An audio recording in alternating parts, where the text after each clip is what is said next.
बिस्मिल्लाहिर्रहमानिर्रहीम। तौकीर आबिद आपसे मुखातिब हूँ आईसेट अकेडमी के फ्लोर से। जी स्टूडेंट्स एंड व्यूवर्स, अस्सलाम वालेकुम to all of you.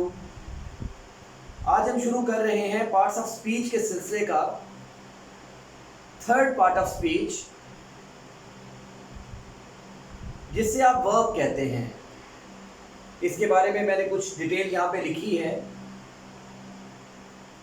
Lecture शुरू करने से पहले आपसे रिक्वेस्ट है कि अगर अभी तक आपने YouTube पे मौजूद हमारे चैनल को सब्सक्राइब नहीं किया तो आप हमारे चैनल को सब्सक्राइब करें और स्क्रीन पे मौजूद बेल आइकन को ज़रूर प्रेस करें ताकि आपके पास further more informative videos receive हो जाएं। जी स्टूडेंट्स, आज हम शुरू करेंगे lecture about verb, VERB, verb. इसको हम शुरू करते हैं। सबसे पहले मैंने इसकी डेफिनेशन लिखी। These are action words. ये एक्शन वर्ड्स होते हैं जैसा कि स्लीप सोना, अवेक जागना, सिट बैठना, स्टैंड खड़े होना वगैरह। आपके जितने भी सेंटेंसेस हैं वो हमेशा एक्शंस के गिर्द घूमते हैं। आप सारा दिन कोई ना कोई एक्शन कर रहे होते हैं। जैसे अभी मैं जो कर रहा हूं इसे बोलते हैं स्पीक, यानी कि बोलना। और आप दो काम कर रहे हैं, एक वॉच यानी कि देखना और दूसरा लिसन यानी कि तवज्जो से सुनना। तो इसका मतलब ये हुआ कि हम हर वक्त किसी ना किसी एक्शन में बिजी होते हैं। इसकी सेकंड डेफिनेशन है कि these words are backbone of sentence. बिल्कुल, इसकी हमारे पास इसके दो प्रूफ हैं। और पहला प्रूफ ये है, बैकबोन जिस्म के दरमियान में होती है और वर्ब्स भी किसी सेंटेंस के सेंटर में दरमियान में पाए जाते हैं। और दूसरा ये कि अगर आप वर्ब को निकालें तो कोई जुमला जुमला नहीं रहता, वो अपना इम्पैक्ट खो देता है। और इसके बाद आप देखें, change in verbs form means change in tense. यानी कि स्टूडेंट्स, जब आप वर्ब की फॉर्म तब्दील करेंगे इसका मतलब यह हुआ कि ज़माना भी बदल जाएगा। इसको एग्जाम्पलीफाई करने के लिए मैंने डाउन में लिखा, आप देखें। नंबर 1 है ही गोज टू लाहौर। अब ये प्रेजेंट टेंस है और प्रेजेंट टेंस में चूंकि ही है तो यहाँ पे रूल है गो के साथ ES लगना। वो लाहौर जाता है। सेकंड है he went to Lahore. Went go की सेकंड फॉर्म है और ये आप पास्ट टेंस में यूज करते हैं। अब यहाँ पे आप देख ले, बाकी कोई भी चीज नहीं बदली, ना सब्जेक्ट बदला है, ये प्रोनाउन है, सब्जेक्ट है, ये चेंज नहीं हुआ, और ना ही ऑब्जेक्ट यानी कि नाउन भी चेंज नहीं हुआ, प्रपोजिशन भी चेंज नहीं हुई। तो चेंज किस में आई है? चेंज आई है वर्ब में। और वर्ब में चेंज आने से आप गौर करें तो साथ साथ टेंस बदलता जा रहा है। इसका मतलब ये हुआ, change in verb form means change in tense. और फ्यूचर टेंस में शैल या विल का इस्तेमाल है एज हेल्पिंग वर्ब गो के साथ। तो आपने देखा he will go to Lahore, वो लाहौर जाएगा। तो यहाँ पे सबसे पहले तो हमें ये पता चला कि वर्ब कितना ज्यादा इंपॉर्टेंट है। वर्ब जो है वो एक्शन वर्ड है, वर्ब जो है वो किसी भी सेंटेंस की बैकबोन है। और वर्ब की फॉर्म में तब्दीली का मतलब ये होता है कि आपने टेंस को बदल दिया। इसके बाद हम फॉर्म्स ऑफ वर्ब डिस्कस करते हैं। जी students, first form of verb जिसका नाम होता है प्रेजेंट, इसका नेम प्रेजेंट है। फर्स्ट फॉर्म ऑफ वर्ब को बोलते हैं present form of verb. Second form of verb को बोलते हैं past form of verb. Third form of verb को बोलते हैं पास्ट पार्टिसिपल।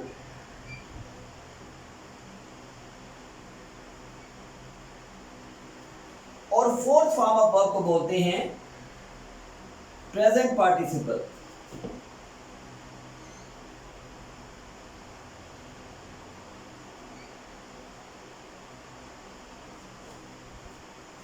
जी स्टूडेंट्स, ये इनके नाम हैं। फर्स्ट फॉर्म का नाम है present form, past form, past participle form and present participle form. अब इसके बाद मैं लिखूंगा इनका यूज। ये जो फर्स्ट फॉर्म है ये आपकी प्रेजेंट टेंस में यूज होती है और इसके साथ फ्यूचर टेंस में। लेकिन ये याद रखें कि ये दोनों में इनडेफिनिट टेंसेस में यूज होगी। ये इसका यूज है, फर्स्ट फॉर्म का यूज।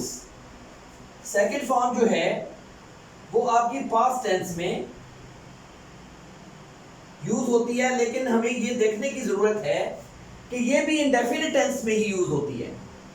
जो थर्ड फॉर्म है तमाम परफेक्ट टेंसेस में,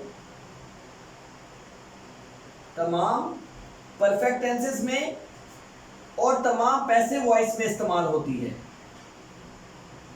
तमाम परफेक्ट टेंसेस में और तमाम पैसिव वॉइस में इस्तेमाल होती है। और जो फोर्थ फॉर्म है वो तमाम कॉन्टिन्यूस टेंसेस में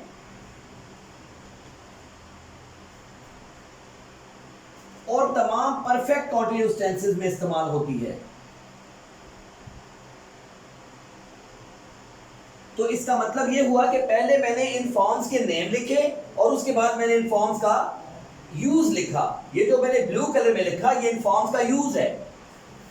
अब हम देखते हैं मुख्तलिफ तरह की फॉर्म्स, लेकिन मैंने यहां पे सिर्फ उसको दो तरीकों से एग्जाम्पलीफाई किया। देखिए, एक आपका एक वर्ब है, उसकी फर्स्ट फॉर्म है गो। गो का मतलब है जाना। Second form went, third gone और fourth going. Students, fourth form का मतलब ये होता है कि आप फर्स्ट फॉर्म के साथ आईएनजी लगा देते हैं। फोर्थ फॉर्म का क्या मतलब होता है? फर्स्ट फॉर्म के साथ आईएनजी। आप देखें, गो, वेंट, गॉन, गोइंग। अब यहां पे मैं थोड़ा सा इसको फर्दर डिस्क्राइब करूंगा। देखें, आप देखें तो दूसरी फॉर्म इसका रब्त मुख्तलिफ है, गो से ये मुख्तलिफ है। थर्ड जो है वो भी मुख्तलिफ है। इसी तरह की मैं आपको एक और एग्जांपल देता हूं, जैसे गो, वेंट, गॉन, गोइंग है। इस तरह की एक एग्जांपल आपको देता हूं। देखिए, जैसे है बिगिन, बिगैन, बिगन, बिगिनिंग, ये इससे मिलती जुलती। इन मिसालों में आपकी जो सेकंड फॉर्म है वो और है, थर्ड और है। सेकंड और थर्ड मुख्तलिफ हैं फर्स्ट से। इस तरह की फॉर्म्स को आप बोलते हैं इर्रेगुलर फॉर्म्स, इर्रेगुलर वर्ब्स। अगर आपसे कोई पूछे कि गो क्या है तो आप फौरन सोचेंगे सेकंड फॉर्म वेंट, गॉन मुख्तलिफ हुआ, इसका मतलब है ये इर्रेगुलर वर्ब है। अब आप देखें रीच, आप देखें नेक्स्ट क्या, कौन सा वर्ब है? रीच। रीच का मतलब होता है पहुंचना। आप देखें रीच्ड, रीच्ड, और फोर्थ है रीचिंग। आप देख रहे हैं सेकंड और थर्ड फॉर्म में ईडी का इजाफा हुआ है। स्टूडेंट्स, इस तरह की काफी ज्यादा एग्जांपल्स हैं, जैसा कि वॉच, वॉच्ड, वॉच्ड, वॉचिंग। जैसा कि लिसन, लिसनड, लिसनड, लिसनिंग। इस तरह के तमाम वर्ब्स जिनकी सेकंड फॉर्म और थर्ड फॉर्म में ईडी आए उसको आप रेगुलर वर्ब कहते हैं। उसको आप क्या बोलते हैं जी? Regular verb. तो इसका मतलब है कि अगर कोई आपसे पूछे रीच जो है वो इर्रेगुलर है या रेगुलर है, आप फौरन सोचेंगे कि रीच की सेकंड फॉर्म है रीच्ड और थर्ड भी है रीच्ड। तो इसका मतलब ये इसके सेकंड और थर्ड में ईडी आता है, इसकी ये क्या है? ये रेगुलर वर्ब है। और अगर सेकंड और थर्ड फॉर्म डिफरेंट हो तो वो कौन सी वर्ब होती है? इर्रेगुलर वर्ब होती है। ठीक है, तो आपने यहां तक पढ़ा कि वर्ब क्या होते हैं, वर्ब किस तरीके से तब्दील होते हैं और टेंस तब्दील कर देते हैं, फर्स्ट, सेकंड, थर्ड और फोर्थ फॉर्म ऑफ वर्ब क्या चीज़ है, रेगुलर और इर्रेगुलर वर्ब किसे कहते हैं। यहाँ पे आप एक दफ़ा इसका स्क्रीनशॉट लें और मैं लेक्चर को इससे आगे शुरू करता हूँ। प्लीज़ आप इसका स्क्रीनशॉट ले लें।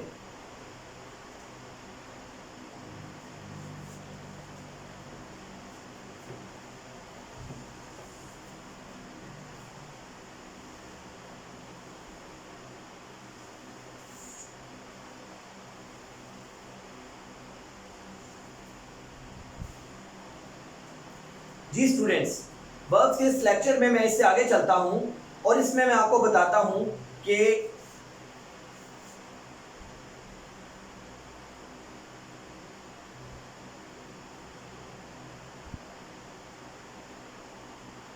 ट्रांजिटिव और इनट्रांजिटिव वर्ब्स क्या होती हैं। ट्रांजिटिव और इनट्रांजिटिव वर्ब्स किसे कहते हैं। जी स्टूडेंट्स, आप ये देखें, मैं यहां पे सेंटेंस लिख रहा हूं, शी इज वर्किंग। आपने देखा इसमें एक तो सब्जेक्ट है और एक इसमें वर्ब है। आप देख रहे हैं इसमें कोई भी ऑब्जेक्ट नहीं है, मतलब हमें ये तो पता है कि शी इज वर्किंग, वो काम कर रही है, हमें ये नहीं पता कि वो कहां काम कर रही है। हमें एग्जैक्टली इस बात का नहीं पता कि वो इस वक्त कहां है, आई मीन हमें उसका ऑब्जेक्ट नहीं पता। अगर आपके पास ऑब्जेक्ट ना हो, इसका मतलब ये हुआ कि वर्ब आगे, वर्ब के पास कोई ऐसी चीज नहीं है जिसके ऊपर वो असर अंदाज हो, तो इस तरह की वर्ब को हम बोलते हैं इनट्रांजिटिव।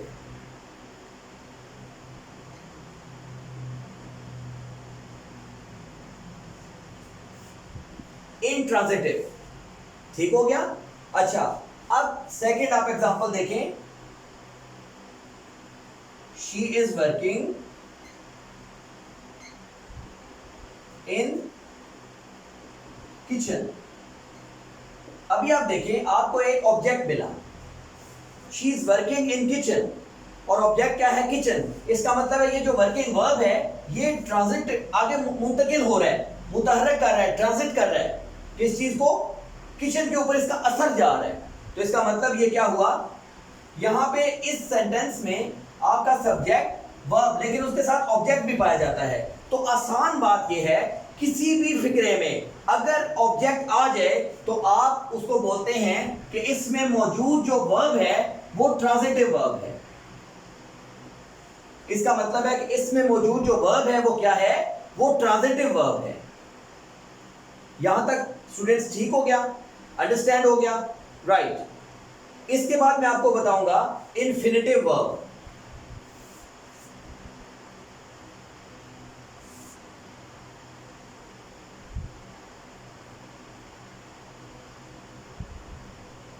इन्फिनिटिव वर्ब किसे कहते हैं, तो स्टूडेंट्स यहां पे आप लिख लें two plus first form of verb.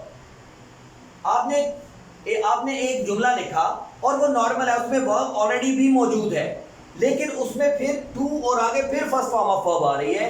तो इस हिस्से को जो कि आप एक्सटेंड इनफिनिट कर रहे हैं आगे, इस वर्ब को आप इन्फिनिटिव वर्ब कहते हैं। मैं आपको एक्सप्लेन कर दूं, आई like to swim,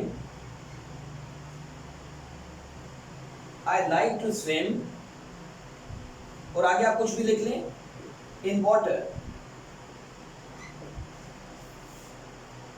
आप देखिए, एक तो नॉर्मल लाइक यूज हो गया, ये तो आपने फर्स्ट वर्ब यूज की, लेकिन इसका जो मेन पोर्शन है वो ये वाला है जो कि मैं आपको इन्फिनिटिव की बात कर रहा था, टू स्विम। टू स्विम, एक तो ये हमेशा ध्यान में रखिएगा कि टू के बाद हमेशा फर्स्ट फॉर्म ऑफ वर्ब आती है, और इस चीज को आप इन्फिनिटिव वर्ब कहते हैं। इन्फिनिटिव वर्ब किसे कहते हैं, टू के बाद आने वाली फर्स्ट फॉर्म ऑफ वर्ब, इस पोर्शन को आप इन्फिनिटिव वर्ब कहते हैं। यानी कि पहले जो वर्ब मौजूद है उसका मीनिंग आप मजीद आगे बढ़ा रहे हैं। I like to swim in water, यहां पे मैं एक और एग्जांपल लिखूंगा ताकि ये चीज आप पे फर्दर भी क्लियर हो जाए। दे रिक्वेस्टेड, इसका मतलब है उन्होंने दरखास्त की, they requested to come at party. तो आपने देखा यहां पे टू कम आया, और ये जो इजाफी चीज है यहां पे टू स्विम और यहां पे टू कम, ये जो चीजें हैं ये क्या है, इन्फिनिटिव वर्ब हैं। मैं एक मरतबा जस्ट फाइनली एक्सप्लेन कर दूं कि इन्फिनिटिव वर्ब का मतलब ये होता है कि two plus first form of verb, और सेकेंडली ये कि इंग्लिश लैंग्वेज में, इंग्लिश ग्रामर में हमेशा जब भी आप टू यूज करेंगे उसके बाद हमेशा फर्स्ट फॉर्म ऑफ वर्ब आएगी। This is an ultimate rule, आप इसमें चेंज नहीं कर सकते। पीछे आप फर्स्ट सेकंड थर्ड फॉर्म कोई भी लगा सकते हैं। टू के बाद आप हमेशा first form of verb use करेंगे। इस लेक्चर में यहां तक वर्ब में मैंने आपको ट्रांजिटिव और इंट्रांजिटिव वर्ब के बारे में बताया और उसके साथ मैंने आपको इंफिनिटिव वर्ब के बारे में बताया। तो यहां तक आप एक स्क्रीनशॉट लें, तो मैं वर्ब के इस लेक्चर को आगे कैरी ऑन करता हूं। प्लीज आप यहां तक एक स्क्रीनशॉट लें।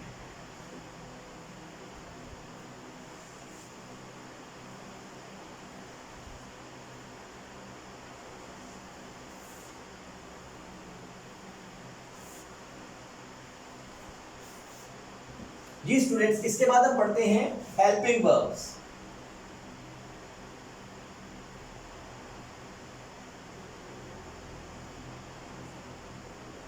हेल्पिंग वर्ब्स को ऑक्सिलरी वर्ब भी कहा जाता है। हेल्पिंग वर्ब्स को ऑक्सिलरी वर्ब्स भी कहा जाता है। देखिए, present, past and future.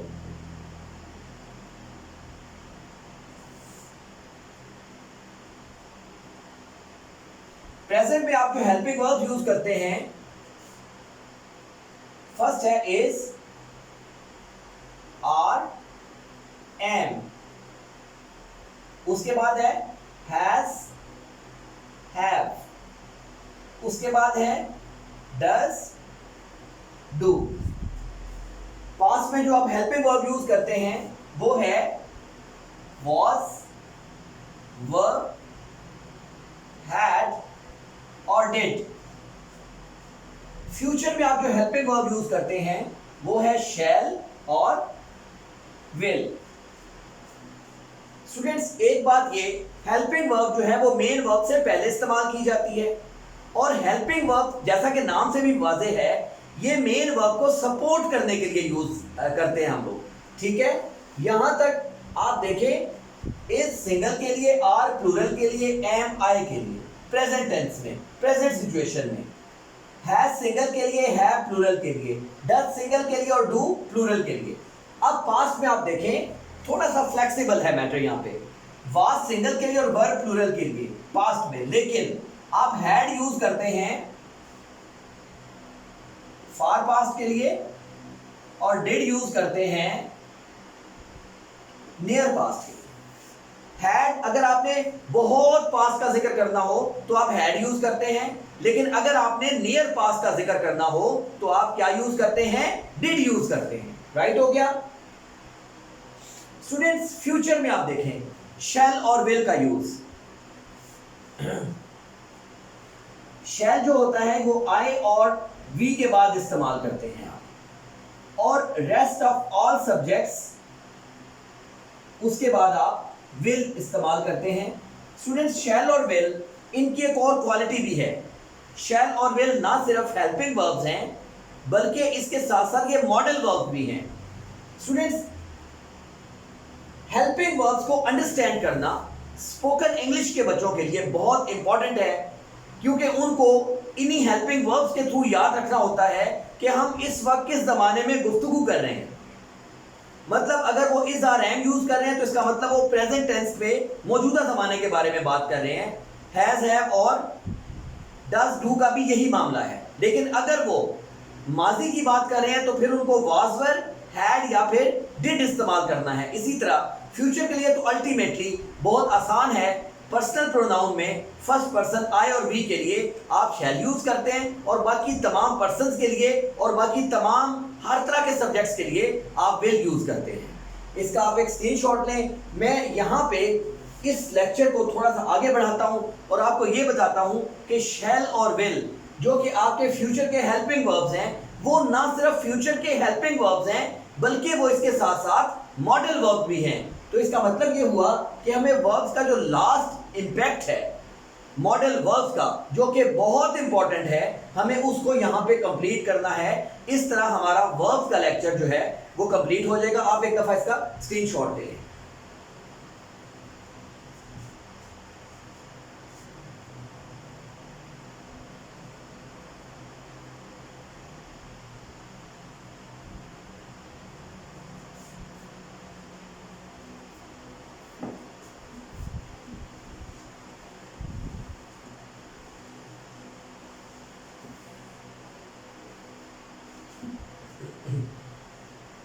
Ji students, modal verbs,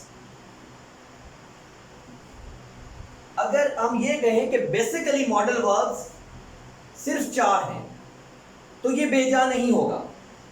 basically modal verbs कितने हैं? ओनली 4। और वो कौन कौन से हैं? सबसे पहले मैंने आपको बताया शैल, दूसरा मैंने आपको बताया विल, थर्ड है कैन और फोर्थ है मे। अब यहां पे सबसे पहला जो क्वेश्चन हमारे सामने आता है वो ये क्वेश्चन है कि हम मॉडल वर्ब को मॉडल वर्ब कहते क्यों हैं? मतलब एक मॉडल वर्ब क्यों कहलाता है? स्टूडेंट्स, इसकी सबसे पहली निशानी तो ये है कि ये बहुत ही खास जगहों पे इस्तेमाल किए जाते हैं, इसलिए इनको मॉडल वर्ब्स कहते हैं। और इनकी दूसरी बात ये है कि इसकी हमेशा 3 फॉर्म्स होंगी। मैंने अभी आपको पढ़ाया वर्ब्स की कितनी फॉर्म्स थी? 4 फॉर्म्स थी। लेकिन अभी हम मॉडल वर्ब जब पढ़ेंगे तो इसकी कितनी फॉर्म्स हैं? 3 फॉर्म्स हैं। और वो कौन सी हैं? Let us discuss about. Shall की सेकंड फॉर्म है, बल्कि मैं इसको थोड़ा सा यहां पे राइट करता हूं, सेकंड फॉर्म है शुड, और इसी की थर्ड फॉर्म भी है शुड। विल की सेकंड फॉर्म है वुड, और इसी की थर्ड फॉर्म भी है वुड। कैन की सेकंड फॉर्म है कुड, और इसी की थर्ड फॉर्म है कुड। और मे की सेकंड फॉर्म माइट और थर्ड फॉर्म भी माइट है। मैं आपको यह बता रहा था कि जब हमने पहले वर्ब्स पढ़े तो आपने देखा कि उसमें हम आगे फोर्थ फॉर्म भी डिस्कस कर रहे थे, लेकिन यहां पे मॉडल वर्ब्स में फोर्थ फॉर्म नहीं है। और जब फोर्थ फॉर्म नहीं है तो इट्स मीन कि यही इनकी वो खास क्वालिटी है जो इनको बाकी तमाम वर्ब से अलग कर रही है। आई मीन कि इसकी सिर्फ 3 फॉर्म्स होती हैं। अब पहले तो हम इनके मतलब लिखेंगे, फिर हम इनसे मुताल्लिक आपको तफसीलात बताएंगे, इनका इस्तेमाल बताएंगे। देखिए स्टूडेंट, सबसे पहले शैल है। शैल जो है, जैसा कि मैंने आपको बताया, ये फ्यूचर में आई और बी के साथ इस्तेमाल होता है। फ्यूचर के लिए ये आई और बी के बाद इस्तेमाल होता है, और इसका मतलब होता है गा, गी, गे। राइट? ओके स्टूडेंट्स, शैल की सेकंड फॉर्म है शुड। शुड जो है वो आप सिंपल एडवाइस के लिए इस्तेमाल करते हैं, और इसका मतलब होता है चाहिए या फिर चाहिए था। जी, शुड के 2 मतलब होते हैं, चाहिए या फिर चाहिए था। और इसमें थर्ड जो मैंने लिखा उसमें आप शुड के साथ हैव यूज करते हैं, शुड हैव या फिर शुड हैव बीन।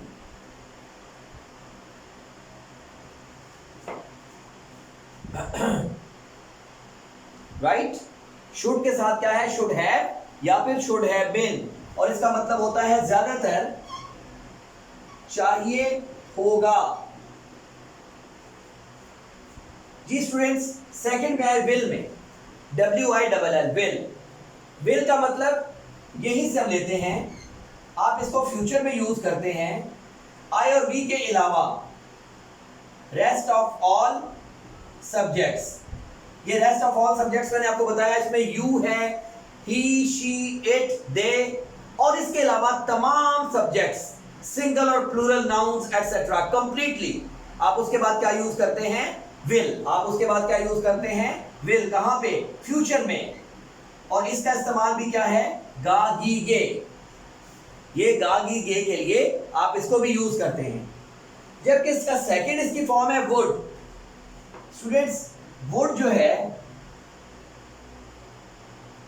वो माजी के लिए आप इस्तेमाल करते हैं इनडायरेक्ट में। वुड को आप माजी के लिए इस्तेमाल करते हैं किसमें? इनडायरेक्ट स्पीच में।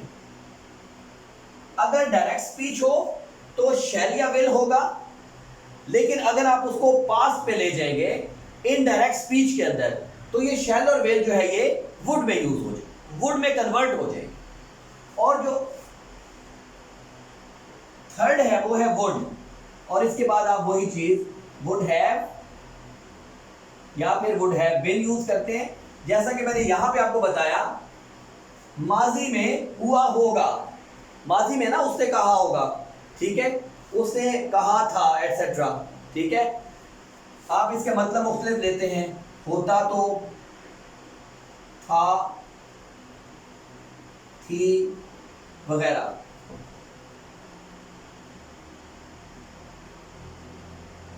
हुआ होगा वगैरह के मीनिंग में। स्टूडेंट्स एक बात आपको माइंड में रखनी पड़ेगी, मॉडल वर्ब जो है ये काफ़ी कॉम्प्लिकेटेड होते हैं।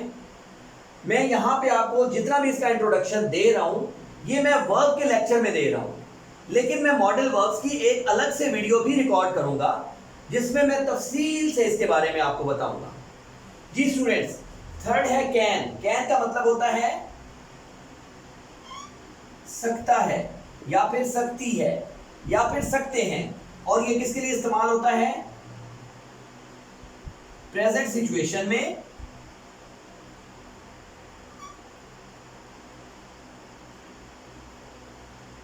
यकीनी सूरत हाल में, और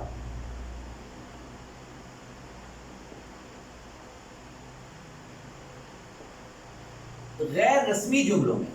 ये सब कैन, जैसे मैं आपको एक मिसाल दूं, मैं कहता हूं आई कैन डू दिस, मैं ये कर सकता हूं। इसका मतलब है कि मुझे इस बारे में सर्टेनिटी है, मुझे यकीन है कि मैं ये कर सकता हूं। आई कैन डू दिस, मैं ये कर सकता हूं। एक तो ये यकीनी जुमला है। दूसरा, मैं कैन जब भी इस्तेमाल करूंगा तो मैं अपने फ्रेंड्स के साथ, अपने फैमिली मेंबर्स के साथ, ऐसे तमाम लोग जिनके साथ मेरा बड़ा इनफॉर्मल सा रिलेशन है, गैर रस्मी सा रिलेशन है, उनके साथ मैं कैन इस्तेमाल करूंगा। यानी कि मुझे यकीन है किसी बारे में और सकता में मैं इस्तेमाल करता हूं, तो प्रेजेंट के लिए मैं इस्तेमाल करता हूं कैन को। लेकिन अगर मैं चला जाऊंगा पास्ट में, सका या कभी कभार सकूंगा, ये तफसीलात मैं आपको मॉडल वर्ब्स के अलग लेक्चर में बताऊंगा। इसका मतलब सका और सकूंगा, ये कौन सा आ गया? पास्ट और फ्यूचर। तो इसके लिए आप कहते हैं, बाकी चीज वही है, यकीनी सूरत हाल भी और गैर रस्मी जुमलों में, लेकिन यहां पे माजी की निस्बत बनेगी। For example, I could do that, मैं वो कर सकता था, मैं वो कर सका, मैं वो कर सकूंगा। तो वहां पे मैं कैन नहीं लगाऊंगा, बल्कि क्या लगाऊंगा? कुड लगाऊंगा। Right students. और तीसरे में मैंने आपको बताया कुड, और इसके बाद आप यूज करते हैं कुड हैव या फिर कुड हैव बीन, सका होगा एटसेट्रा। कॉम्प्लिकेटेड सिचुएशंस है यहां पे, तो आपको बेसिकली मॉडल वर्ब्स का तारुफ चल रहा है और आपको ये याद रखने वाली बातें आ रही हैं कुछ कुछ बेस के बारे में, जिसमें आपको चीजें क्लियर होती जा रही हैं। ये मॉडल वर्ब्स कितने हैं, इनका इस्तेमाल क्या है एटसेट्रा। लेकिन इसका तफसीली लेक्चर इंशाल्लाह आप मेरी अपकमिंग वीडियो में देखेंगे। स्टूडेंट्स, ये जो मे होता है ये भी फोर्थ मॉडल वर्ब है, सेम सिचुएशन में, प्रेजेंट टेंस में। लेकिन एक तो बात ये है कि ये गैर यकीनी सूरत हाल का ये इस्तेमाल होता है, और दूसरा हमेशा ये रस्मी जुमलों में इस्तेमाल होता है। मैं आपको इसका एग्जांपल दूं, इसका एग्जांपल मैं तब दूंगा जब आप इसको कैन के साथ देखेंगे। देखें, मैंने आपसे कहा आई कैन डू दिस, मैं ये कर सकता हूं। अगर मैं कहता आई मे डू दिस, तो इसका मतलब बनता है हो सकता है मैं ये कर सकूं। मतलब इसके अंदर एक डाउट की कैफियत पाई जाती है। यही वजह है कि मे आप इस्तेमाल करते हैं हमेशा फॉर्मल रिलेशंस में, फॉर्मल सेंटेंसेस में। मिसाल के तौर पे आप अपने किसी टीचर के रूम में या अपने किसी बॉस में या अपने किसी फॉर्मल रिलेशन में आप कमरे में इन हो रहे हैं, तो आप पूछते हैं may I come in sir, may I have a seat. इसका मतलब है कि आपको यकीनी सूरत हाल का सामना नहीं है। मतलब हो सकता है वो टीचर, हो सकता है वो आपका सीनियर आपको नो कर दे, तो इसका मतलब कि आपने वहां पे क्या शो किया? आपने वहां पे मे को यूज किया, मे को शो किया। इसका मतलब कि आप उस पर डिपेंड कर रहे हैं, वो आपका फॉर्मल रिलेशन है। हो सकता है वो आपको इजाजत दे या हो सकता है वो आपको इजाजत ना दे। तो मे वहां पे यूज होता है जहां पे सूरत हाल गैर यकीनी हो, और कैन वहां पे यूज होता है जहां पे सूरत हाल यकीनी हो। जी स्टूडेंट्स, यहां पे आप देखें माइट जो है वो भी इसी तरह सका, सकूंगा, और सिंपल माइट जो है वो पास्ट में या फिर फ्यूचर में, लेकिन सूरत हाल ये वाली होगी, गैर यकीनी सूरत हाल होगी और रस्मी जुमलों में आएगा। और माइट हैव और माइट हैव बीन सका होगा सेम मीनिंग में आएगा, लेकिन सिचुएशन यही बनेगी कि वहां पे सूरत हाल गैर यकीनी होगी, और हो सकता है कि आपको इस बारे में क्लियर नहीं हो, और वही जगह होती हैं जहां पे आप रस्मी जुमले बोलते हैं। स्टूडेंट्स, मैं ये रस्मी और गैर रस्मी के बारे में अपनी एक लास्ट लाइन बोलूं और उसके बाद मैं आज के लेक्चर को क्लोज करता हूं।